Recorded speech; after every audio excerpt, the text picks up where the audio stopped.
కథ కాదు జీవితం. తన ఇంట్లోకి వెళ్ళడం నేను 2 సార్లు చూశాను.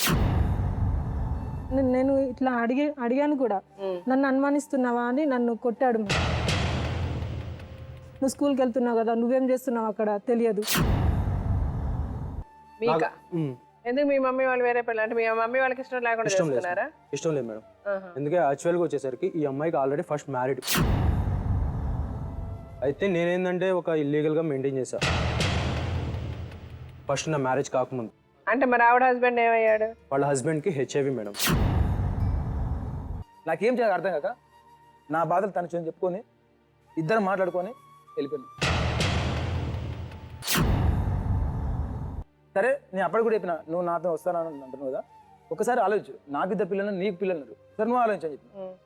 అయిన దానికి అవసరం లేదు, నేను కూడా అన్నా సరే వెళ్ళిపోదాం బాగా చెప్పిన. నీకు ఇబ్బంది అయినప్పుడు నా వల్ల నీకు ఏమి ఇబ్బంది కలిగినా ఓకే. మిమ్మల్ని ఆవిడ అన్న అని పిలిచేదంట కదా? లేదా ఆమె ఎప్పుడు పిలవలేదు. అన్న అని పిలవలేదు. ఇది కథ కాదు జీవితం. ఇందాక అన్నటువంటి మాట ఏంటంటే పిల్లలు గుర్తొచ్చి నేను వెనక్కి వచ్చాను అని అంటుంది. పిల్లలు గుర్తు రావాల్సిన అవసరం లేదు. మా పిల్లలు ఎప్పుడు కూడా మదిలో ఉంటారు, మనసులో ఉంటారు. మీ ఇద్దరి యొక్క మ్యారేజ్ యొక్క డెఫినేషన్ అసలు మీనింగ్లెస్సే లేదు.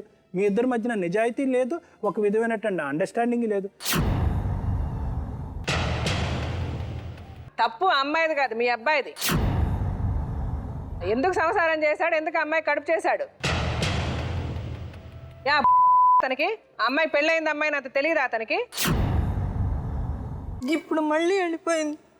మా అబ్బాయి ఫోన్ చేస్తాడు. పాశమంటే పచ్చి మోసమా, పాడి కట్టగానే తీరు బంధమా, బండరాయిలోన స్వామి రూపమా, స్వామి గుండెలోన ఇంత ద్వేషమా.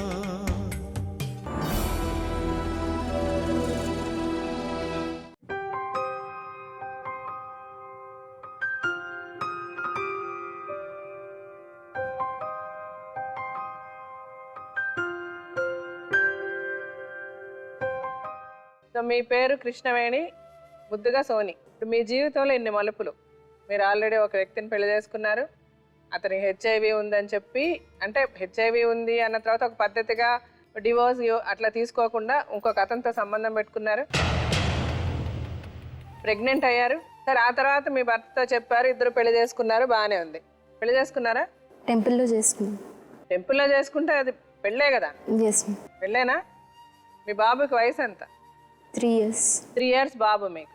అలాగా బాబుని భర్తని వదిలేసి మీరు ఇంకో వ్యక్తితో ఎలా వెళ్ళిపోయారు? ఎందుకు వెళ్ళిపోయారు? తెలియక వెళ్ళిపోయాను మ్యామ్. అసలు ఏం తెలియక వెళ్ళిపోయారు? వెళ్ళేది కూడా నాకు అసలు తెలియలేదు. అంటే ఎలా తెలియకుండా? అంటే మీరేమన్నా మత్తులో ఉన్నారా, తాగేసి ఉన్నారా, మత్తు మందులు వేసుకొని ఉన్నారా, మిమ్మల్ని ఏమన్నా కిడ్నాప్ చేశారా? మీ వయసు 24 సంవత్సరాలు. ఏ విధంగా మీకు తెలియక వెళ్ళారు? ఒక తల్లి అయి ఉండి అసలు 3 ఏళ్ల 2.5 వయసు 3 సంవత్సరాలు ఉన్న పసి పిల్లోని వదిలేసి అసలు మీరు ఎట్లా వెళ్ళగలిగారు?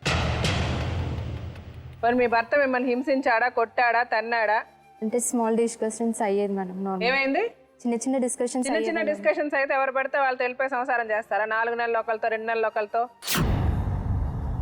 భార్య భర్తలు అన్నాక డిస్కషన్స్ రావా అమ్మా? మీరు ఎందుకు చేశారన్నది ఎవరి సైడ్ స్టోరీ వాళ్ళు చెప్పారు. అతను నేను చేసిన ఎదవ పని అదని అతను చెప్పాడు. మీరు చెప్పాల్సిన అవసరం ఉంది. మీరు ఎందుకు చేశారు చెప్పండి. వెళ్ళే మూమెంట్లో చిన్న డిస్కషన్ అయింది మ్యామ్ నాకు, మా హస్బెండ్కి. ఇంకా నేను ఆ అప్సెట్లో ఉండేసరికి ఈయన పరిచయం అయ్యేసరికి నాకేమి అర్థం కాలేదు. అది అట్లా అప్సెట్లో ఉండి ఆయన పరిచయం ఎట్లా అయిపోద్ది? ఇలా అప్సెట్ అవుతారు. అతనితో పరిచయం? అతనితో మీకు ముందే పరిచయం ఉంది, కరెక్ట్ గా చెప్పండి. జరిగింది మేడం 7 months నుంచి పరిచయం ఉంది. 7 months నుంచి పరిచయం ఉంది. ఏ విధంగా పరిచయం ఉంది మీకు? ఎందుకంటే అతనితో మీరు ఫోన్లో మాట్లాడినప్పుడు కూడా మీ భర్త దగ్గర దాసి ఫోన్లో మాట్లాడాల్సినంత పరిచయం ఉంది మీ ఇద్దరికి. మీ మనసు ప్యూర్గా ఉందా అతనితో పరిచయం ఉన్నప్పుడు? జీవితంలో ఒక అవకాశం వచ్చింది మీకు, మీరు మారడానికి, అయితే మీ జీవితాన్ని సరైన పద్ధతిలో పెట్టుకోవడానికి మీకు ఒక అవకాశం వచ్చింది.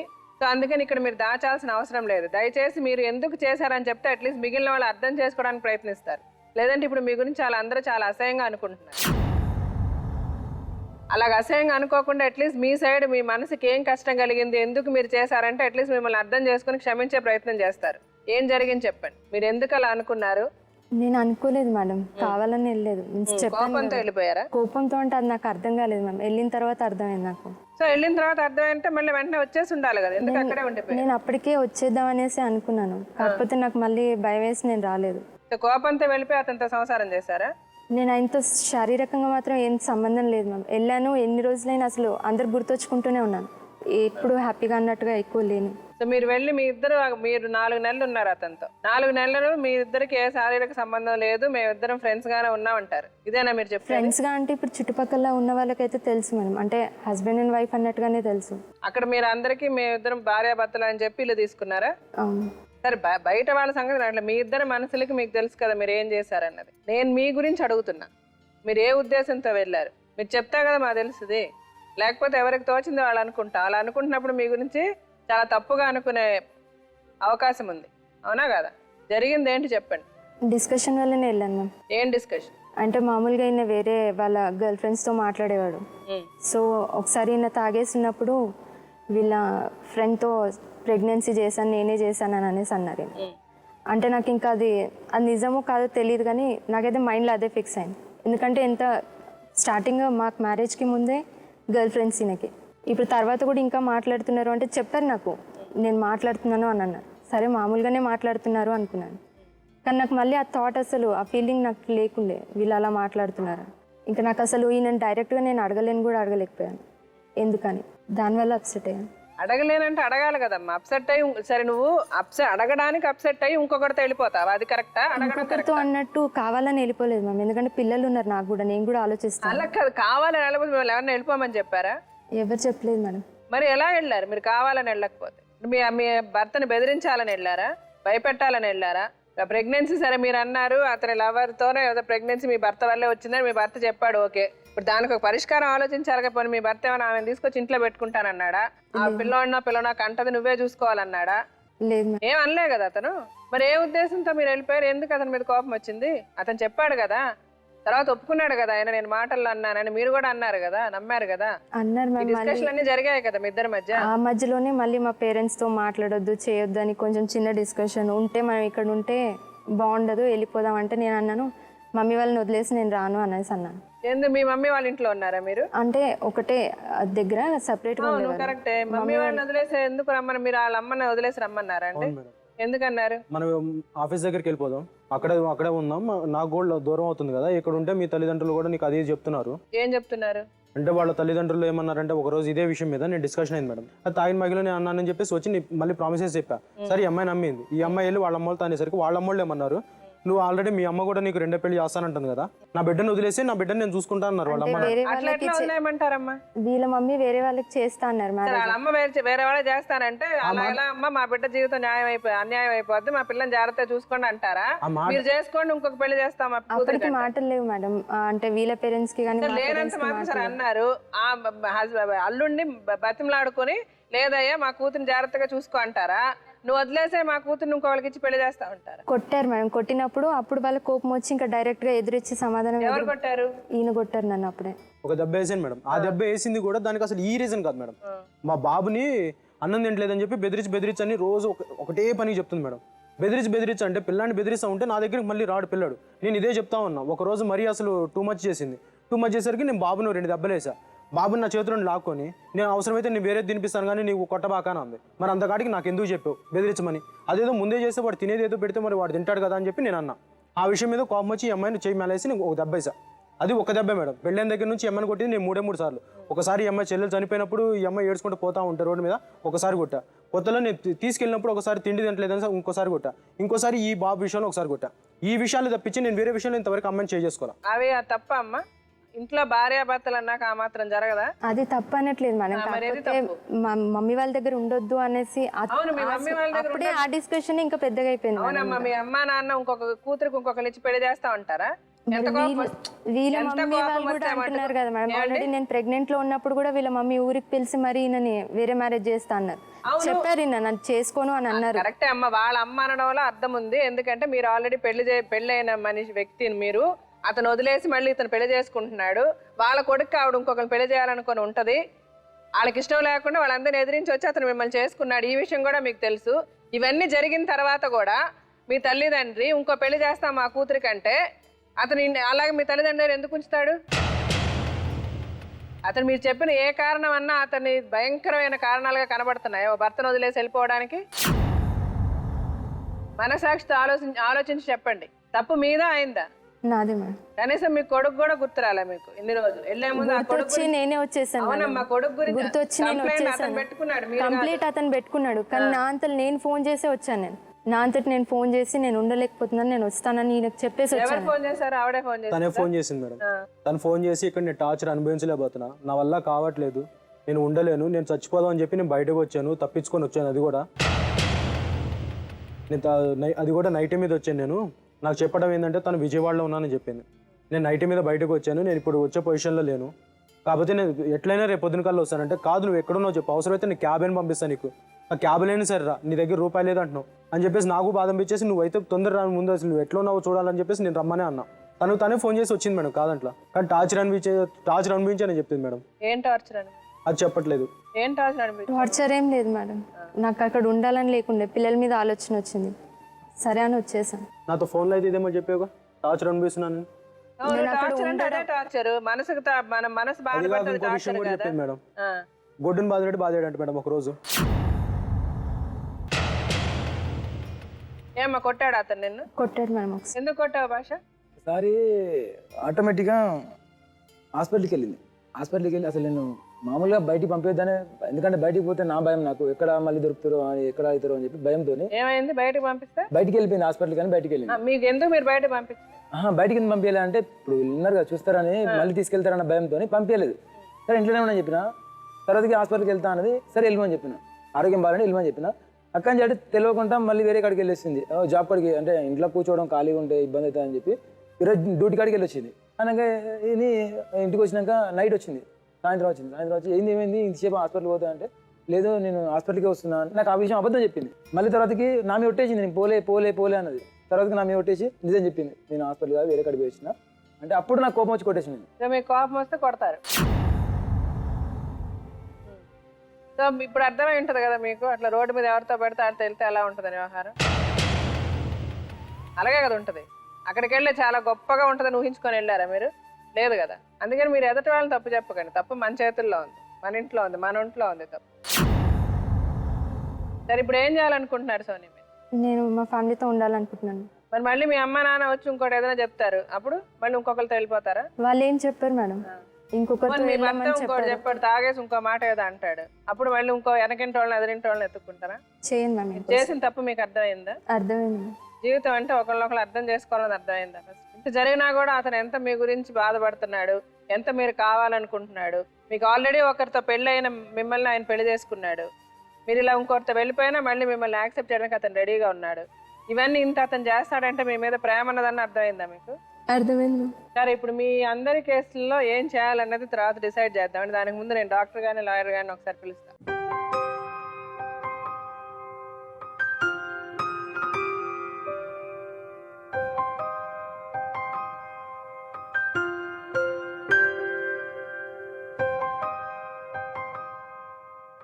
నలుగురు కదా విన్నారు కదా సార్, మీరేం చెప్పాలనుకుంటున్నారు? అంటే మనం కొన్ని సందర్భాల్లో మనకు అనిపిస్తూ ఉంటుంది మేడం, అసలు మానవ విలువలు సాంప్రదాయాలు కొన్ని సందర్భాల్లో మనం మర్చిపోతామేమో, అసలు ఉన్నాయా లేవా. అంటే ఒక బంధం అన్నది ఎంత ఇంపార్టెంట్ అంటే కనుక అన్ని బంధాలకి ప్రధానమైనటువంటి బంధం అన్నది భార్యాభర్తల మధ్యన సంబంధం. ఏ రిలీజన్ అవునాయండి, ఏ క్యాస్ట్ అయినా అవునాయండి. ఎందుకంటే దాన్ని తప్పుదోవలో వెళ్తే కనుక అది ఇంకా పూర్తిగా అసలు కమ్యూనిటీ సమాజానికి ఉండేటటువంటి మీనింగే పోతుంది. ఇందాకటి నుంచి మనం చూస్తున్నప్పుడు ఎవరు బాధ వాళ్ళు చెప్పుకునేటప్పుడు చాలా బాధతో చెప్తున్నారు, కానీ అవతల వాళ్ళకి అన్యాయం చేసినప్పుడు చెప్పేటటువంటి విధంలో ఆ టోన్లో మాత్రం చాలా వేరియేషన్ మనకు కనిపిస్తుంది. అంటే ఇక్కడికి క్లియర్ కట్గా కనిపిస్తుంది ఏంటంటే మన బాధ మనకు ఇంపార్టెంట్, కానీ అవతల వ్యక్తి యొక్క బాధ మనకు కనిపించట్లేదు. అది భార్యాభర్తలుగా uniయండి, నేబర్స్గా uniయండి, ఏదైనా కూడా అవతల వ్యక్తి యొక్క బాధ మనకి తెలియట్లేదు. అందుగురించే మనం తప్పు మీద తప్పు చేస్తూ ఉంటాం. అవతల వ్యక్తి యొక్క బాధను అర్థం చేసుకునేటప్పుడే మానవ సంబంధాలు నిలబడతాయి. ఎస్పెషల్లీ భార్యాభర్తల మధ్యన ఉండేటటువంటి సంబంధాలకి అది చాలా ఇంపార్టెంట్. పర్వీన్ పాషా విషయానికి వస్తే మేడం, ఇద్దరిది కూడా ఒక భిన్నమైనటువంటి సైకాలజీ. పర్వీన్ చిన్నప్పటి నుంచి చాలా పేదరికంలోంచి పెరిగి పెద్ద, ఇద్దరు ఆడపిల్లలు అయినా కూడా కొద్ది పద్ధతి అయినటువంటి వాతావరణంలో పెరిగినటువంటి వ్యక్తి. కానీ ఏంటంటే చిన్నప్పటి నుంచి ఒక విధమైనటువంటి అభద్రత, ఒక విధమైనటువంటి అపనమ్మకం అన్నది ఆ అమ్మాయి మనసులో ఉందండి. అంటే ఏంటంటే ఎందుకు ఈ రెండు మాటలు నేను ఎందుకు ఉపయోగిస్తున్నానంటే కనుక, ఒక పెళ్లిలో ఎంటర్ అయ్యేట ముందు నా భర్త నుంచి నాకు ఏమొస్తాయి అనేటటువంటి ఆలోచన ప్రతి ఆడపిల్లకి ఉంటుంది. అయితే ఏంటంటే ఏమొస్తుంది అన్నది ఎవరికి తెలియకపోయినా కూడా ఎంతో కొద్దిపాటి నమ్మకంతో ఆ మ్యారేజ్లోకి ఎంటర్ అవటం అన్నది ఇంపార్టెంట్. ఆ అభద్రత, అపనమ్మకం ఉన్నప్పుడు ఏమవుతుందంటేనమ్మా, పెళ్లిలో కూడా అదే మెంటాలిటీతో, సైకాలజీతో మనం ఎంటర్ అవుతాం. ఎంటర్ అయిన తర్వాత అవతలి వ్యక్తి చేసేటటువంటి పనులు ఏవైతే ఉంటాయో, అంటే నీ విషయంలో ఆ పాష ఏం చేయలేదని కాదు, పాష చాలా చేశాడు, దానివల్ల నీ మనసు ఇరిగిపోయింది. ఆ అపనమ్మకం, అభద్రత వల్ల ఇమోషనల్ ఇన్స్టెబిలిటీ అన్నది ఏర్పడుతూ ఉంటుంది. అంటే మన ఇమోషన్స్ మీద మనకి సెల్ఫ్ కంట్రోల్ అన్నది ఉండదు. ఆ తర్వాత జరిగేటటువంటి అంశం ఏంటంటే జడ్జిమెంటల్ కెపాసిటీ పోతుంది. మనం ఒక ఇష్యూని బాగా అనాలిసిస్ చేసి దాని వివరణని పొందేటటువంటి ప్రయత్నం మనం చేయం, చాలా లూజ్ అయిపోతాం అనమాట. అంటే ఏ గాలి ఎటువైపు వీస్తే అటువైపు కొట్టుకుపోతాం అంటారు చూడండి, అటువంటి పని. అటువంటి అభద్రత, అపనమ్మకంతో, ఇమోషనల్ ఇన్స్టెబిలిటీతో ఒక సిచ్యువేషన్ని పూర్తి స్థాయిలో జడ్జి చేయకపోవటం వల్ల నువ్వేం చేసావంటే కనుక పదే పదే ఈ మ్యారేజ్లో నిలబెట్టడానికి ప్రయత్నం చేసావు, కానీ ఏ పద్ధతిలో నిలబడుతున్నావు అన్నటువంటి ఆలోచన నీకు లేదు. అంటే 9 సంవత్సరాలు, ఇందాక మేడం అడిగినట్టు 9 సంవత్సరాల వరకు నువ్వు నీ మ్యారేజ్ని కాపాడుకున్నావు. అంటే ఆ కాపాడుకునేటటువంటి ప్రయత్నంలో అవతల వ్యక్తిని నువ్వు ఏం చేస్తున్నావు అన్నది మర్చిపోయావు. ఎందుకు 9 సంవత్సరాల యొక్క బంధాన్ని నువ్వు ఎందుకు అంత విశ్వ ప్రయత్నంతో ఎందుకు నిలబెట్టుకున్నావు అనేటటువంటి ప్రశ్న. దానివల్ల నువ్వేంటంటే అతను ఇప్పుడు ఏమని చెప్తున్నాడు, నన్ను ఉక్కిరి బిక్కిరి చేయటం వల్ల ఫైనాన్షియల్గా, ఆర్థికంగా కానీ, శారీరకంగా కానీ, మానసికంగా కానీ నన్ను ఊబిలో పెట్టినట్టుగా నాకు అనిపించి, నన్ను ఒక కుంపట్లో పెట్టినట్టుగా నన్ను క్రియేట్ చేయటం వల్లే నేను తప్పు చేశాను. తప్పు చేసేటటువంటి వాళ్ళు చాలామంది కారణాలు చూపెడతారు. తప్పులు 2 రకాల మనుషులు చేస్తారమ్మా. తప్పు చేసి కారణాలు ఎత్తుక్కునే వాళ్ళు, కారణాలు ఉండటం వల్ల తప్పులు చేసేవాళ్ళు. ఏదైనా తప్పే. ఇక్కడ వీళ్ళిద్దరు విషయానికి వస్తే కనుక, పాషా విషయానికి జయలక్ష్మి, ఎందుకంటే వీళ్ళిద్దరి యొక్క సైకాలజీలో ఒక సిమిలారిటీ మనకు కనిపిస్తుంది. ఏంటంటే చేయటానికి తప్పులు చాలా తొందరపడి చేశారు, కానీ తర్వాత కారణాలు వెతుక్కోవటానికి ముందుకు వచ్చారు. అంటే ఈ కారణాలు ఏంటంటే సానుభూతి. అంటే అతను వెళ్ళి ఆవిడికి సానుభూతిగా చెప్పుకున్నాడు, ఈమె వెళ్ళి అతనికి సానుభూతి గురించి చెప్పుకుంది. మీ ఇద్దరి మీద మీకు ఒకరికొకరు అంత సానుభూతి ఉంటే కనుక మీరు ఏం చేశారంటే ఆ సానుభూతిని అనేటటువంటి టెర్మినాలజీని ఉపయోగించుకుని ఒక అడ్డదోవ తొక్కారు, ఒక తప్పుదోవలో వెళ్ళారు. ఆ సానుభూతిని అవతల వాళ్ళకి ఇచ్చేటటువంటి, నువ్వు ఆ అమ్మాయిని కాపాడేటటువంటి ప్రయత్నంలో ఇంకా అంటే మీ సెల్ఫిష్ ధోరణి వల్ల మీకు సానుభూతి కావాలి కాబట్టి ఆ అమ్మాయిని కాపాడే ధోరణిలో మీరు ఎంతమంది జీవితాలతో ఆడుకుంటున్నారనేటటువంటి అంశాన్ని నేను ఇక్కడ చూపెట్టడం గురించి ఇంత వివరంగా చెప్తున్నా. ఎక్కువ శాతం తప్పులు సానుభూతి కోరుకోవటంలోనే జరుగుతాయి, ఎస్పెషల్లీ అక్రమ సంబంధాలు. మానవ విలువలు ఎప్పుడు మర్చిపోతామంటే కనుక, అరే నాకొక్కడికే బాధ ఉంది అని అనుకునేటప్పుడు, మన బాధ బయట వ్యక్తితో చెప్పుకున్నప్పుడు అవతల వ్యక్తి సానుభూతి మనకు చూపెట్టినప్పుడు మనం తప్పులు చేస్తూ ఉంటాం. అదే ఇక్కడ జరిగినటువంటి అంశం. సో ఇక్కడ ఏంటంటే నేను ఖచ్చితంగా కారణాల వల్ల తప్పులు జరిగినాయి అని నేను అనుకోవట్లేదు. తప్పులు చేసి కారణాలు చూపెట్టడం అన్నది ఇక్కడ జరిగింది, ఎస్పెషల్లీ పాషా అండ్ జయలక్ష్మి, మీ ఇద్దరు వెంతులు. ఎందుకంటే పాషా విషయానికి వస్తే మేడం, అతని సైకాలజీ ఎలాంటిది అంటే కనుక, అతను బాధ చెప్పుకునేటప్పుడు మాత్రం చాలా బాధతో చెప్పుకుంటాడు, అవతల వాళ్ళు బాధ చెప్పేటట్టు మాత్రం బల్లగుద్ది చెప్తూ ఉంటాడు. జయలక్ష్మి కృష్ణవేణి గారి విషయానికి వస్తే కనుక, సోని కృష్ణవేణి విషయానికి వస్తే కనుక, తను సర్టిఫికెట్లు వచ్చిన డిగ్రీ, తను చేసింది BA జర్నలిజం మేడం. అంటే చాలా విలువైనటువంటి ఒక డిగ్రీ, ఒక జర్నలిజం చేస్తున్నటువంటి వ్యక్తి ఇందాక అన్నటువంటి మాట ఏంటంటే, పిల్లలు గుర్తొచ్చి నేను వెనక్కి వచ్చాను అని అంటుంది. పిల్లలు గుర్తు రావాల్సిన అవసరం లేదమ్మా. పిల్లలు ఎప్పుడు కూడా మదిలో ఉంటారు, మనసులో ఉంటారు. పిల్లలు గుర్తొచ్చి నువ్వు బయటకు వెళ్ళకూడదు. పిల్లలు ఎప్పుడు నీ మనసులో ఉన్నంతసేపు నువ్వు తప్పుదోవ తొక్కో. కానీ ఏంటంటే తప్పుదోవ తొక్కిన తర్వాత నువ్వు చూపెట్టేటటువంటి కారణాలు సమాజానికి, సభ్య సమాజానికి ఎవరికి కనిపించట్లేదు, ఎందుకంటే అక్కడ కారణాలు లేవు కాబట్టి. పిల్లలు అనేటటువంటి అస్త్రాన్ని ఇక్కడ ఇంకో సానుభూతి అస్త్రంగా మళ్ళీ మనం వాడుకోవద్దు.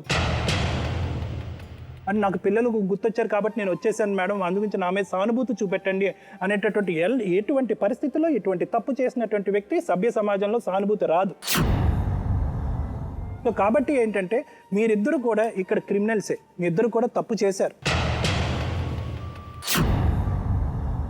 మీ ఇద్దరి మధ్యన ఉండేటటువంటి మ్యారేజ్కి డెఫినేషన్ లేదు, వాళ్ళిద్దరి మధ్యన ఉండేటటువంటి మ్యారేజ్కి కూడా డెఫినేషన్ లేదు. ఎందుకంటే కనుక ఆ అమ్మాయి ఫస్ట్ మ్యారేజ్లో వచ్చేటటువంటి కారణం, మ్యారేజ్లోంచి బయటకు వచ్చినటువంటి కారణం ఎంత మీనింగ్లెస్ కారణమో, ఇక్కడి నుంచి వెళ్ళిపోయి మీతో పాటు కాపురం ఉండటానికి చేసినటువంటి ప్రయత్నం, ఆ కారణం కూడా అంత మీనింగ్లెస్ కారణం.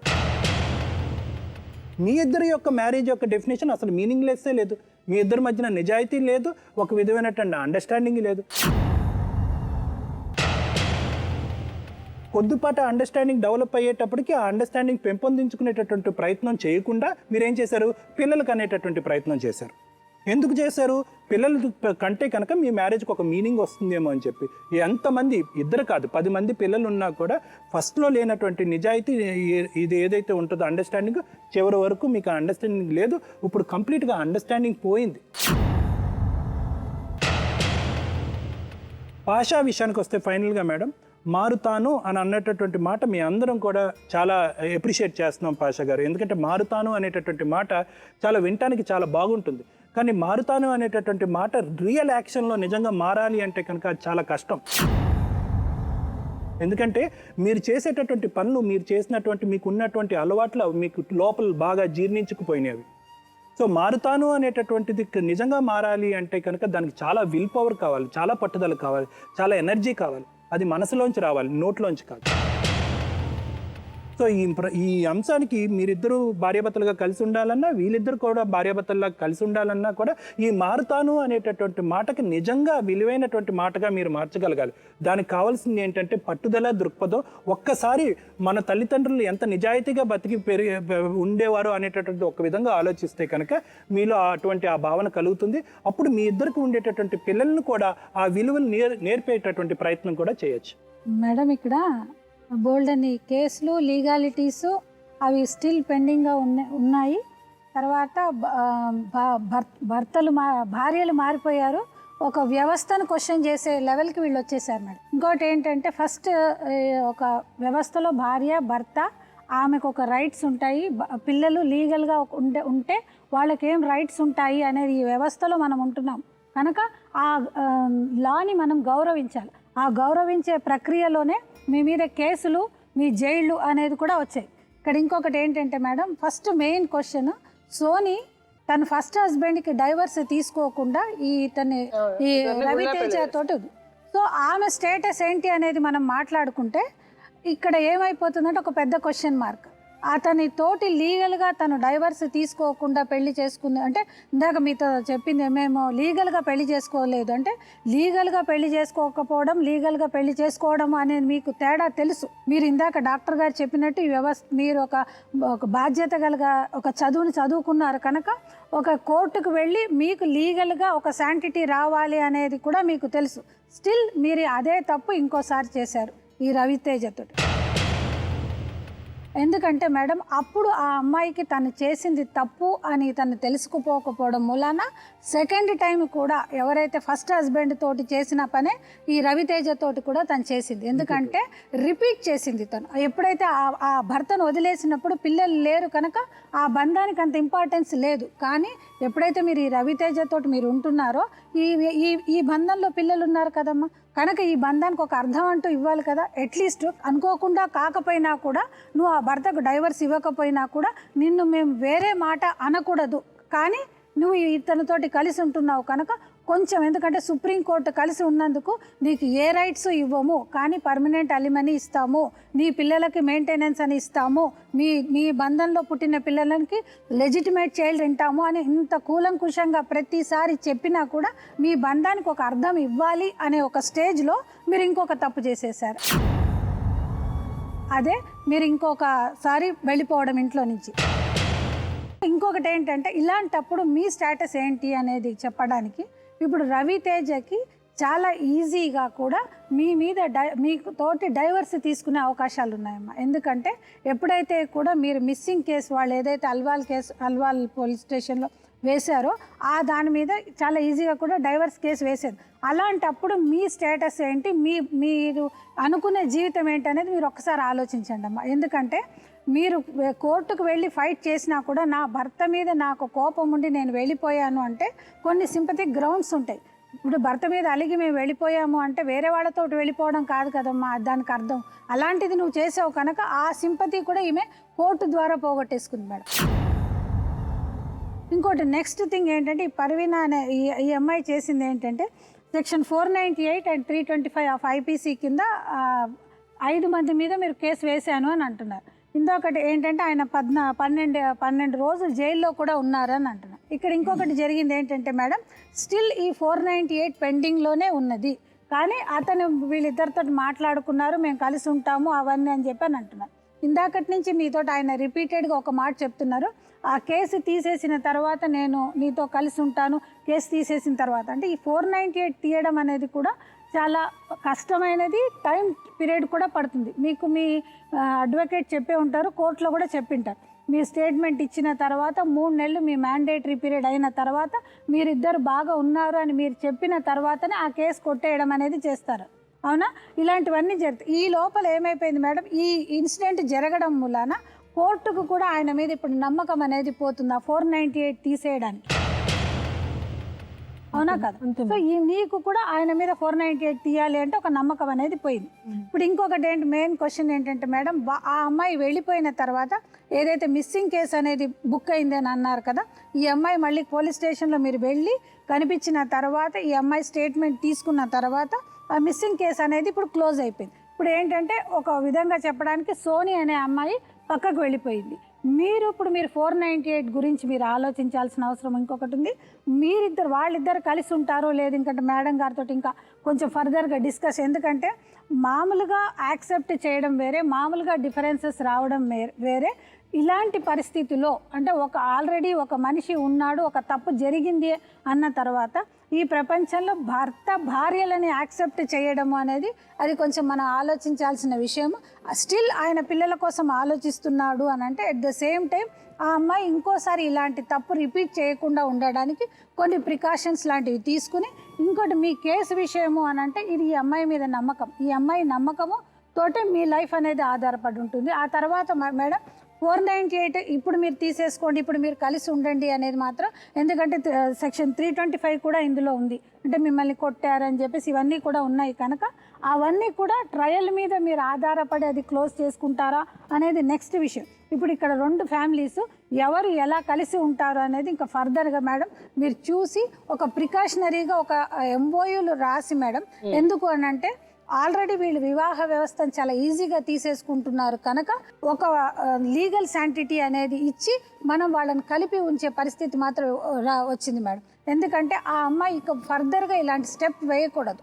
ఎందుకంటే ఇప్పుడు ఇందాక మీరు ఒక మాట అన్నారు, ఇప్పుడు ఇతనితోటి కదా రేపు పొద్దున ఇంకోటి అంటే ఆ పిల్లల జీవితాన్ని కూడా మేము దృష్టిలో పెట్టుకోవాలి కనుక అలాంటి స్టెప్ ఈఎంఐ వేయకుండా, ఈఎంఐ రేపు పొద్దున అతనికి ఇంకా ట్రయల్కి వెళ్లకుండా ఆపేయడానికి 498 కేసు ఇవన్నీ కూడా చాలా లీగాలిటీస్ ఇందులో కలిసి ఉన్నాయమ్మ. కనుక మీరు చెప్పేదాన్ని బట్టి మీరు మాకు రాసిచ్చేదాన్ని బట్టి ఫ్యూచర్లో మీకు ఏం చెయ్యాలి అనేది మనం ఆలోచించాల్సిన అవసరం ఉంది. సో ఇప్పుడు చెప్పండి భాష, ఇందులో పెద్ద విలన్ మీరు. మీ కోపం వస్తే కొట్టేస్తారు,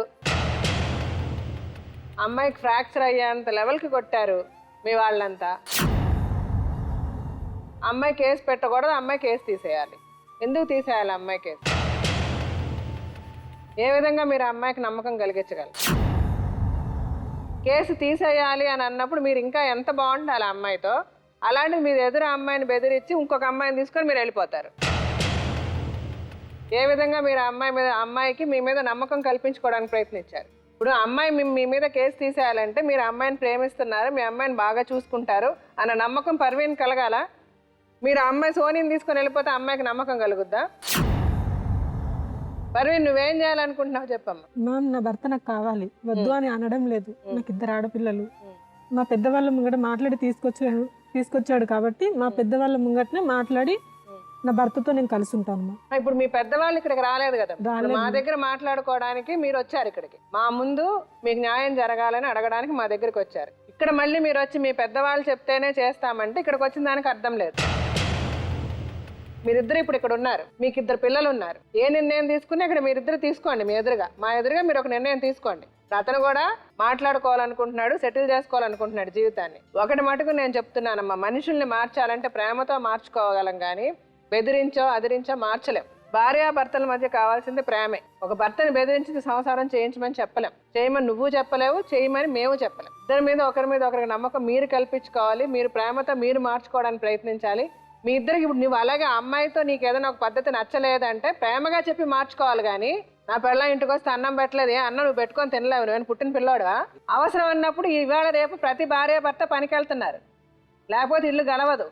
మీకనే కాదు, చాలా మంది పరిస్థితి అలాగే ఉంది. లేదు ఏదైనా కష్టం ఉంటే అర్థమయ్యేలా చెప్పి చేసుకుని ఓకే ఎలాగానే ఒక ప్లాన్ చేసుకోవాలి. నీకు కూడా చెప్తున్నా పర్వీన్, పొద్దున్న లేస్తే ఇల్లు వాకిలి శుభ్రంగా పెట్టుకోవాలన్నది ప్రతి ఇంట్లో ఉండాలి. ఇల్లు శుభ్రంగా ఉంటేనే జీవితాలు బాగుంటాయి. భర్తకు తిండి పెట్టిన భార్య ఎందుకు? ఇవన్నీ ఒక గొడవలుగా పెట్టుకొని వీటిని గొడవల్ని ఇంకా పెద్ద చేసుకొని అతను ఒక మాట అంటే నువ్వు ఒక 10 మాటలని కోపాన్ని ఇంకా పెంచి అతను కొట్టే పరిస్థితికి తీసుకొచ్చి కొట్టించుకొని ఆ తర్వాత కేసులు పెట్టుకొని ఎవరి కోసం ఇదంతా? రేపు అతను జైల్లో వెళ్ళి కూర్చుంటేనే రేపు ఫర్దర్గా రేపు అతనికి ఏదో పెద్ద శిక్ష పెడితేనో నువ్వు సంతోషంగా ఉంటావా? తప్పు చేసినప్పుడు తప్పుని ఇంకా నువ్వు మనం పెద్ద చేస్తే ఏమవుతుంది? ఇదే అవుతుంది. ఇంతకంటే అసహ్యం జరగక్కర్లే అతనికి. ఇక్కడ కూడా అతను మనిషిగా మారపోతే అతను జంతువుతో సమానం. అతను మారతాడని మనందరం నమ్ముతున్నాం. అందుకని ఇంత దూరం వచ్చాడు, ఇంత ఓపెన్గా అతను మాట్లాడుతున్నాడు. ఆ కేసు అనేది నువ్వు వెంటనే వెంటనే కుదరదు మేడం చెప్పినట్టు దానికి లీగాలిటీస్ ఉంటాయి. ఆ లీగాలిటీస్ ప్రకారం ఆ కేసు నువ్వు వాపస్ తీసుకుంటాను, ముందు తీసుకొని మీరిద్దరూ కలిసి ఉండాలి. మీ పిల్లల గురించి కలిసి ఉండాలి. కోర్టుకు వెళ్ళాను మేడం, పొద్దున్న కోర్టుకు వెళ్ళాను. ఆ జడ్జి చెప్పింది కదా, మేడం చెప్పింది నీ భార్యను తీసుకురా నేను మాట్లాడుతాను చెప్పింది. చెప్పేసాను మేడంకి, మేడం నా దగ్గర తను లేదు, నేను ఆమె దగ్గర ఉంటే నేను దూరంగా ఉంటాను మేడం చెప్పేసి. ఒకసారి పిలిపిస్తే నేను మాట్లాడతాను అన్నది. సరేనయ్యా, ఇప్పుడు నువ్వు చెప్తుంది నువ్వు అంటే ఈరోజు నువ్వు ఇంత కష్టం వచ్చిందని నువ్వు చేసిన చెడ్డు పనులే. నువ్వు తప్పు సరిదిద్దుకోవడానికి నువ్వు రెడీగా ఉన్నావు కాబట్టి నేను అమ్మాయికి ఎక్స్ప్లెయిన్ చేస్తున్నాను. ఎందుకంటే మీరు అందరూ కలిసి ఉండాలని మేము కోరుకుంటున్నాం. ఇవాళ సోనీ వచ్చి కష్టం చెప్పింది, రేపు ఇంకొక రోసి వచ్చి కష్టం చెప్పుద్ది, ఇంకొక బీనా వచ్చి కష్టం చెప్తుంది. ఎవరు కష్టం చెప్తే వాళ్ళతో పాటు నువ్వు వెళ్ళిపోవు కదా. నీకు ఒక పెళ్ళాం ఉంది, 2 పిల్లలు ఉన్నారు కదా. ఇక్కడ నుంచి మీ జీవితం మీ పిల్లల గురించి అనుకోవాలి. పిల్లల్ని కనే ముందు వరకు మనకి ఫుల్ రైట్స్ ఉన్నాయి. ఏమన్నా చేసుకుని ఎలానా తగలడండి. పిల్లల్ని కన్నాక వాళ్ళ జీవితం అనేది ముఖ్యమా కాదా? మీరు చేసే వెధవ పనులకు వాళ్ళు బాధపడాలా? వాళ్ళు రోడ్ల మీదకి రావాలా? చెప్పండి, మీరు అమ్మాయికి ఏ విధంగా నమ్మకం కలిగించగలరు ముందు మాట్లాడండి. నా ముందు తనే ఇవ్వండి మేడం, నా మీద నమ్మకం తర్వాత నేను ఏ ప్రయత్నం చేయాలి నువ్వు చెప్పాలి. నేనేం చేస్తానో నువ్వు చెప్పు. నీకు తెలుసు నువ్వు చేసిన తప్పునని, నీకు తెలుసు. ఆ తప్పులు చేయనని చెప్పు. మా ఎదురుగా అమ్మాయి చేయబెట్టుకొని అమ్మాయికి ప్రామిస్ చేయి. చేసిన తప్పు అయిపోయింది, నేను ఎలా మారమంటావు అలా మాట. ఏం పర్వీన్? సరేనమ్మా, అతను ఎలా ఉండాలనుకుంటున్నావు నువ్వు చెప్పు. నువ్వు చెప్పావు నేను కొట్టద్దు, నేను తిట్టద్దు, నేను ప్రేమగా చూసుకోవాలి, నీకేం కావాలి, నువ్వు ఎలా ఉండాలో అతను చెప్తాడు. అలా నువ్వు ఉండిపోయింది, నీకేంటి? ఇంకా మీ విషయం చెప్పండి సోని. ఇప్పుడు ఏంటంటే మేము మా నార్మల్గా మగవాళ్ళని అడగాలి, ఏమయ్యా ఈ అమ్మాయిని ఎట్లా మోసం చేసాక ఇంకొకరు తెలిపోక ఎట్లాగా ఈ అమ్మాయికి ఏం చేయాలి, మేము ఈ అమ్మాయికి న్యాయపరంగా చట్టపరంగా ఏ విధంగా మేము సెక్యూరిటీ ఇవ్వాలని మేము ఆడవాళ్ళ గురించి మాట్లాడతాం ఎక్కువ. ఇప్పుడు ఇతని గురించి మాట్లాడాల్సిన పరిస్థితి వస్తుంది. అతను వదిలేయకండి, అతను జాగ్రత్తగా చూసుకోండి, మీకు పుట్టిన బిడ్డను జాగ్రత్తగా చూసుకోమ్మా అని నిన్ను అడగాల్సిన పరిస్థితి వచ్చింది. నేను ఒకటే చెప్తున్నాను, నిన్ను కార్నర్ చేసి మిమ్మల్ని మీరు తప్పని నేను చెప్తున్నానని మీరు అనుకోవద్దు. తప్పు జరిగింది, కానీ జీవితంలో మళ్ళీ ఇలాంటి తప్పు మీరు చేయకండి.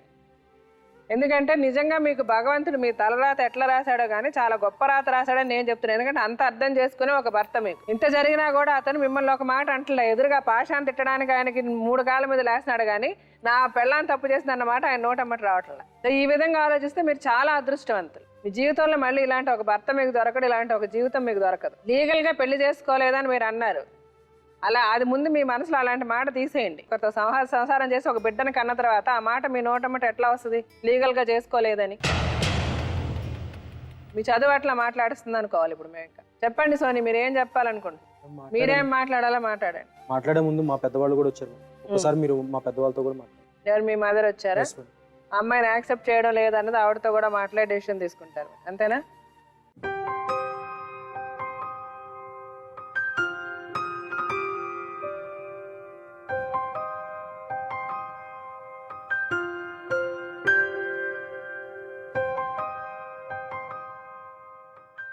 చెప్పండి ప్రమీల గారు, మీరు ఏం చెప్పాలనుకుంటున్నారు? మీ అబ్బాయి మీ కోడలు జరిగిన కథ అంతా మీకు తెలుసు, మీరేం చెప్పాలనుకుంటున్నారు చెప్పండి. ఇప్పుడు ఈ అబ్బాయిని చిన్నతనం నుండి నేనే పెంచానండి, వీళ్ళ నాన్నగారు లేకుండా.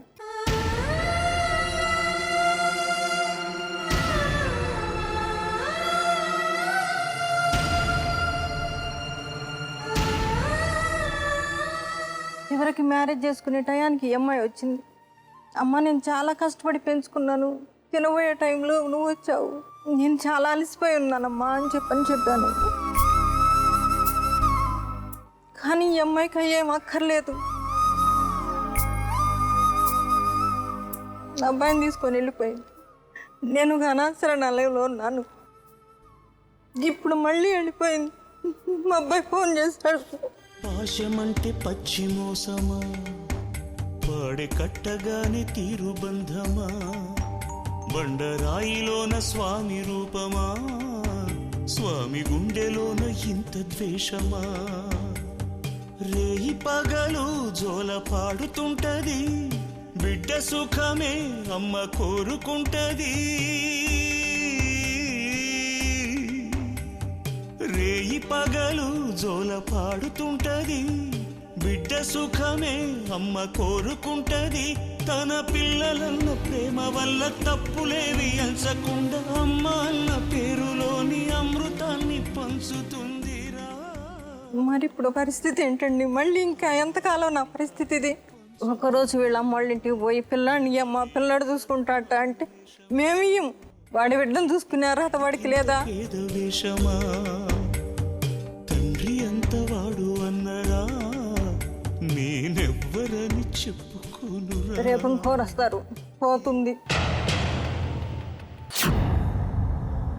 మరి వాడి పరిస్థితి ఏంటి? వాడికి ఎవరినన్ను ఇంకోరిని మామూలుగా ఒకరిని పెళ్లి చేద్దాం అనుకుంటున్నాను.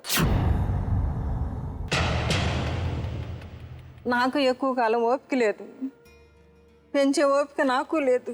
అబ్బాయికి ఇంకో పెళ్లి చేద్దాం అనుకుంటున్నారు? చేస్తానండి, చేసి ఆ బిడ్డను పెంచుకుంటానండి. నేను ఆ బిడ్డను మీరు ఎట్లా పెంచుకుంటారమ్మా? ఆ బిడ్డ ఆమెది. మేడం ఇక్కడ ఇంకొకటి ఉందండి, ఎప్పుడైతే సత్ప్రవర్తనతోటి తల్లిదండ్రులు ఉంటే వాళ్ళ దగ్గర పిల్లలు ఉండాలి అని అంటారు. ఇప్పుడు ఈ అమ్మాయి తప్పు చేసింది కనుక ఆ హక్కు అనేది అమ్మాయికి పోయిందండి. ఎందుకంటే ఆల్రెడీ మిస్సింగ్ కేసు అనేది బుక్ అయింది కనుక మీరు అన్నట్టు ఒక విధంగా ఆ పిల్లల్ని కోర్టు కూడా ఆవిడకి ఇచ్చే అవకాశాలు లేవండి. ఎందుకంటే ఇట్లాంటివి ఉన్నాయి. ఆమె అడిగే దాంట్లో కూడా ఒక వంతు కరెక్ట్గానే ఉంటుంది. ఒకవేళ మీరు కనుక పిల్లలు కావాలి అని అనుకుంటే ఖచ్చితంగా ఆమె ఆ తప్పు చేసింది కనుక పిల్లలు వాళ్ళ తండ్రి దగ్గరే ఉండే పరిస్థితి ఉంది మేడం. కావాలండి. సో మీకు చట్టపరంగా పిల్లోడు మీకు చెందుతాడు కాబట్టి సో మీరు కోర్టులో వెళ్ళి పిల్లోడిని మీరు తీసుకొని ఆమెను వదిలేసి మీ సన్కి ఇంకో పెళ్లి చేయాలని మీరు అనుకుంటున్నారు? అంతేనండి. అంతేనండి మీ ఆలోచన? అంటే మరి ఇప్పుడు నేను అనాథశరణాలయంలో ఉన్నానండి, ఆర్ఫన్స్ దగ్గర ఉండిపోయాను. మరి ఇంకా లేనప్పుడు ఏం చేయాలి? నాకు నేను బ్రతకాలి కదా. అంటే వాళ్ళ పెళ్లికి మీరు అంటే మీరు అలా చేసి మీ కొడుకు దగ్గర మీరు ఉండాలనుకుంటున్నారా? వెళ్ళిపోయారు, ఇక నన్ను పట్టించుకోలేదు. అది కరెక్టే అమ్మా. మీరు మిమ్మల్ని పట్టించుకోవడం అన్నది పక్కన పెట్టండి. ఇప్పుడు మీ గురించి మీరు పెళ్లి చేస్తున్నారా? మీ కొడుకు గురించి చేస్తున్నారా పెళ్లి? అవసరం లేదండి, నా గురించి ఎంతకాలం బ్రతుకుతాను. మీరు చేసేది మీ కొడుకు మంచి గురించి మీరు చేస్తున్నారు. అంటే మీ కొడుకుని మళ్ళీ రేపు అమ్మాయి వదిలేసి వెళ్ళిపోతే ఆ అబ్బాయి ఏమైపోతాడన్న భయంతో మీరు అతనికి ఇంకో పెళ్లి చేయాలనుకుంటున్నారు. నేను నా కొడుకు మనవడి గురించి. సో మీ కొడుక్కి మనవడికి ఏమైపోద్ది అన్న భయంతో వాళ్ళిద్దరికి పెళ్లి చేయాలి, అతనికి ఇంకో పెళ్లి చేయాలని మీరు అనుకుంటున్నారు. ఓకే, ఇది మీరు అనుకుంటున్న ఒక విషయం. ఇందులో మీ అబ్బాయి ఏమనుకుంటున్నాడు? మీ అబ్బాయిని ఏమైనా అడిగారా మీరు ఈ విషయంలో? మీరేమనుకుంటున్నారని? మేడం ఇప్పుడు నేను మా మదర్ చెప్పినట్టు నేను వేరే పెళ్లి చేసుకున్నాను అనుకో మేడం. వేరే పెళ్లి చేసుకుంటే వచ్చిన అమ్మాయి నా కొడుకుని చూస్తుందా? చూడదు. ఎంతైనా కన్నబెట్టి ఇప్పుడు అమ్మాయితో నేను సంసారం చేసిన తర్వాత అమ్మాయికి పిల్లలు పుడతారు. ఆమె కొడుకుని చూస్తున్నది కానీ నా కొడుకుని చూడదు. చిన్నప్పటి నుంచి ఇప్పుడు నేను తండ్రి లేకుండా పెరిగా, ఇప్పుడు నా బిడ్డ తల్లి లేకుండా పెరగాలి. అయితే మా మదర్కి ఏమో వద్దు అని చెప్పి మా మదర్ అంటుంది. ఇప్పుడు నేను ఎవరి మాట వినాలని చెప్పి నాకు ఏ ఆలోచించాలో నాకు అర్థం కావట్లేదు. కాబట్టి నేను అనుకుంటుంది ఏంటంటే నా కొడుకు నేను పడ్డ బాధ నా కొడుకు పడద్దు అని చెప్పి నేను ఆలోచిస్తున్నాను. అది కాకుండా ఇప్పుడు 5 సంవత్సరాలు ఒక అమ్మాయితో నేను సంసారం చేసి ఇప్పుడు వేరే అమ్మాయితో సంసారం చేయాలంటే అది నా వల్ల కాని పరిస్థితి. ఇది కూడా నేను ఆల్రెడీ మా అమ్మకి నేను చెప్పాను. నేను జీవితకాలం పెళ్లి చేసుకుంటూనే ఉంటాను కానీ నేను మాత్రం వేరే అమ్మాయిని చేసుకోను. మొన్న కూడా ఫోన్ చేసి అదే చెప్పేసాను. సార్ మీ అబ్బాయి ఇంత క్లారిటీగా ఉన్నప్పుడు అండి, ఆ అమ్మాయి వచ్చి నేను మారుతాను, నేను మంచిగా ఉంటాను, ఇంక ఇలాంటి పిచ్చి పని చెయ్యను అని అమ్మాయి చెప్తుంది మా ఎదురుగా. అంటే ఇంతకుముందు ఆ అమ్మాయి ఏం చేసిందో ఏంటో అన్నది పక్కన పెడితే, అంటే ఆ అమ్మాయి చేసింది తప్పే కాదని ఎవరు అనడాలే. కాకపోతే నేను కూడా ఏమనుకుంటున్నానంటే ఆ అమ్మాయి, మీరు ఒక స్త్రీనే, ఆ అమ్మాయి ఒక తొందరపాటు, ఒక కోపం, ఎప్పుడైతే ఇతను తాగి ఇంకొక అమ్మాయితో ఏదో సంబంధం ఉంది, నేను ఆ బిడ్డ నాదే అని తాగన్నాడో మంచి కన్నాడో చెడ్డ కన్నాడో అన్నది వాళ్ళిద్దరి మధ్య భార్యాభర్తల మధ్య అది గొడవైంది, వాళ్ళిద్దరి మధ్య ఏ విధంగా గొడవైంది, అతనే మాట అన్నాడు, ఈమెమంది, అవి మన ఇద్దరికీ తెలియదు. సో ఆ అమ్మాయి ఒక తొందరపాటుతో వెళ్ళిపోయిన మాట వాస్తవమే. అది ఆ అమ్మాయి అర్థం చేసుకుంది, తిరిగి వచ్చింది, నా బిడ్డ కావాలి, నా భర్త కావాలి, నేను మంచిగా ఉంటాను, నాదే తప్పు అని చెప్తుంది.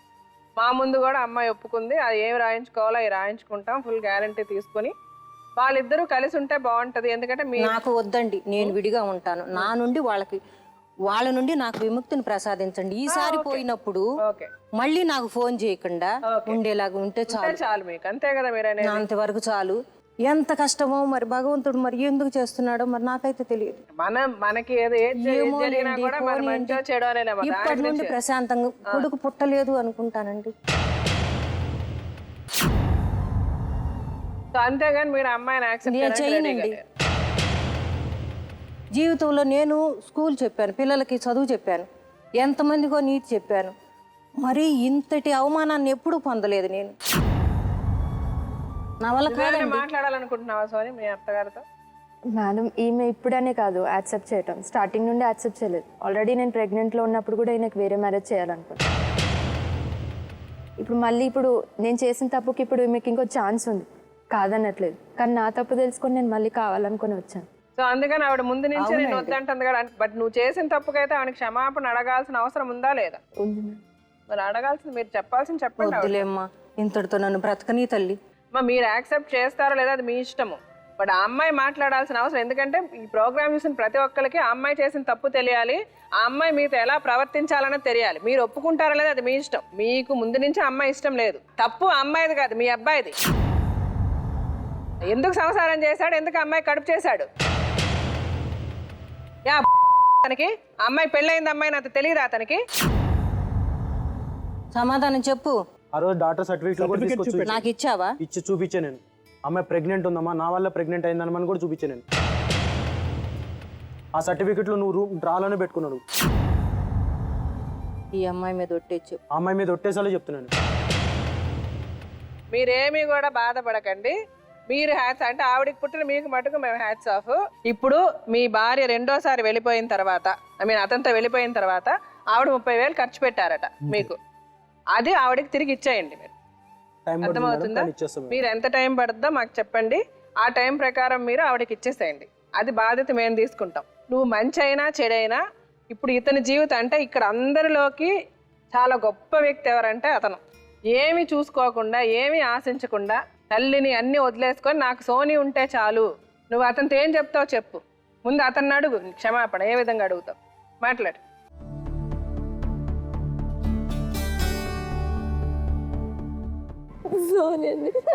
ఇంకెప్పుడు చేయను. నల్లనివన్నీ నీళ్ళని, తెల్లనివన్నీ పాలని అనుకున్నా గనుకే కుమిలిపోతున్నా. నేను చేసిన తప్పు చెరిగిపోయేనా? జరిగిన కథ విని ఈ కడలి నవ్వింది. మమతకే తగనని తొలిసారి తెలిసింది. ఏ జన్మలో నువ్వు చేసుకున్న అదృష్టం. నీళ్ళని తెల్లనివన్నీ పాలని అనుకున్నా. జాగ్రత్తగా కరెక్ట్గా ఉంటుంది. మీరు పద్ధతిగా హ్యాపీగా ఉండండి ఇక నుంచి. ఇంకొకసారి నీ జీవితంలో అమ్మా ఇంకొకసారి అతనికి నీ వల్ల కష్టం వస్తే నిన్ను ఎవరూ క్షమించరు. అంతకంటే ఇంకా అసహ్యమైన విషయం ఇంకోటి ఉండదు. ఇంకొకసారి అతను తలదించుకునేలా నువ్వు చేస్తే మటుకు ఇక నేను బ్రతకడం కూడా కష్టం మేడం. ఏదైనా ఆ చావు గురించి మనం మాట్లాడుకోవద్దు. ఇప్పుడు మంచిగా మాట్లాడుకుందాం, మంచిగా జరుగుద్ది అనుకుందాం, ఆ అమ్మాయి మంచిగానే ఉంటుంది అనుకుందాం, మీ జీవితం బాగుంటుందని అంత పాజిటివ్గా ఆలోచించుకొని మంచి పాజిటివ్ థింకింగ్తో వెళదాము.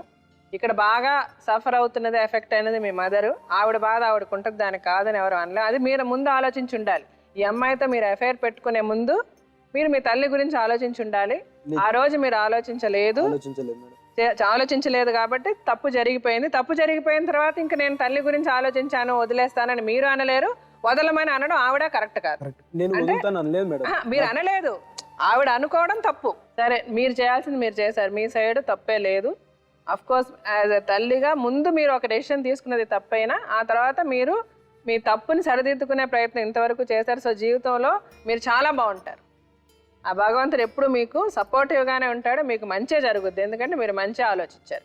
మేడం ఇక్కడ వీళ్ళిద్దరి మధ్యన ఒక ఎంఓయూ లాంటిది రాపిద్దాం. అవును, ఎందుకంటే ఆల్రెడీ కేసు వేసేసారు కనుక ఇన్ ఫ్యూచర్లో అమ్మాయి ఇలాంటి బిహేవియర్ కంటిన్యూ చేయనని చెప్పేసి, ఎందుకంటే ఆయనకి రేపు వద్దు క్లియర్ గా రాసి ఇవ్వాలమ్మా ఎంఓయూ. ఇంకొకసారి ఎలాంటి పిచ్చి ఎట్లాంటి అతనికి కష్టం వచ్చినా రెస్పాన్సిబిలిటీ నీదే. మేడం ఇంకొకటి ఏంటంటే ఈ అమ్మాయి ఫిబ్రవరి 11కి నెక్స్ట్ డేట్ ఉందని అన్నారు కదా 498లో. అప్పుడు అమ్మాయి కోర్టుకు వెళ్ళి మేము ఇద్దరం కలిసి ఉండాలని అనుకుంటున్నాం, మాకు కొంచెం లాంగ్ డేట్ పెద్ద డేట్ ఇవ్వండి అని చెప్పండి. అర్థమవుతుందా భాష? సో ముందెళ్ళి లాంగ్ డేట్ తీసుకుంటారు. లాంగ్ డేట్ తీసుకున్నాక ఒక టైం వస్తుంది, అంటే నువ్వు కూడా నేను ఒక మనిషిని అని నువ్వు ప్రూవ్ చేసుకునే టైం, ఆ అమ్మాయికి ఒక నమ్మకం కలిగే టైం. మేడం ఇంకోటి కూడా ఆయన చెప్పండి, ఊరికి పదే నువ్వు కేసు విత్డ్రా చేసుకోవాలని ఆ అబ్బాయి సతాయించకూడదు. ఎందుకంటే మీతో కూడా అదే చెప్తున్నాడు, కోర్టులో కేసు తీసేసేయమని చెప్పి. ఆ లాంగ్ డేట్ తీసుకున్న తర్వాత నువ్వు ఎన్నిసార్లు అన్నా డేట్ తీసుకోవచ్చమ్మా, అది ప్రొలాంగ్ చేయొచ్చు. చేసిన తర్వాత మేడం అతనికి ఆ మాట అనొద్దని చెప్పేసి కూడా వీళ్ళిద్దరి మధ్యన కూడా ఒక అగ్రిమెంట్, కూడా ఒక మెమరాండమ్ ఆఫ్ అండర్స్టాండింగ్ ఏంటంటే ఒకరినొకరు అర్థం చేసుకొని బ్రతుకుతాం, ఒకరు ఎవరికి ఏం కావాలన్నది మాట్లాడుకోండి ఓపెన్గా, ఒకరినొకరు అర్థం చేసుకోండి. వీలైనంత వరకు గొడవలు పడకుండా సంతోషంగా ఉండడానికి, అర్థం చేసుకుని ఉండడానికి ప్రయత్నించండి. పిల్లల గురించి ఆలోచించండి. ఇంక ఈ కేసు వరకు నువ్వు ఇంకొకసారి ఆ కేసు తీసే ఈ కేసు తీసే అనద్దు. మీ ఇంట్లో వాళ్ళు వచ్చి అమ్మ మీ వ్యవహారంలో దూరద్దు. మంచి చెడు అన్న ఇప్పుడు వాళ్ళకి ఏదైనా మీ పండుగలు పబ్బాలంటే వెళ్ళండి, ఏదైనా రండి కలవండి వచ్చేసిన, అంతేగాని మీ వ్యవహారాలు మీ కుటుంబ వ్యవహారాలు ఎవరు వచ్చి తలదూర్చద్దు. ఇంకొకళ్ళ అమ్మాయిని ఒక మాట అనద్దు, ఆ అమ్మాయి మీద చెయ్యెత్తే అధికారం ఎవరికి లేదు. ఆ అమ్మాయి వల్ల మీకు ఇబ్బంది అనేది రాదు. మీకు అర్థమవుతుందా పాష? కోర్టులు కేసులు అన్న ఇబ్బంది ఆ అమ్మాయి నిన్ను పెట్టదు, కానీ భార్యగా నువ్వు ఆ అమ్మాయిని ఇబ్బంది పెట్టక. ఇదే ఇది మా రెస్పాన్సిబిలిటీ. ఆ కేసు ఆ అమ్మాయి వాపస్ తీయించుకునేది కూడా మేమే చేస్తాం, బట్ ఫస్ట్ నువ్వు మంచిగా మారు. ఇది ఒక మెమరాండం, ఒక ఎంఓయూ రాయండి మీరిద్దరు. ఆ అమ్మాయి నిన్ను అర్థం చేసుకొని ఉంటుంది, నువ్వు ఆ అమ్మాయిని అర్థం చేసుకో. తను భార్యగా చేయాల్సిన డ్యూటీస్ తను చేస్తుంది, భర్తగా చేయాల్సిన డ్యూటీ నువ్వు చెయ్యి, అంతే. ఆ అమ్మాయి కూడా మారుతుంది, అంతే. అర్థమవుతుందా?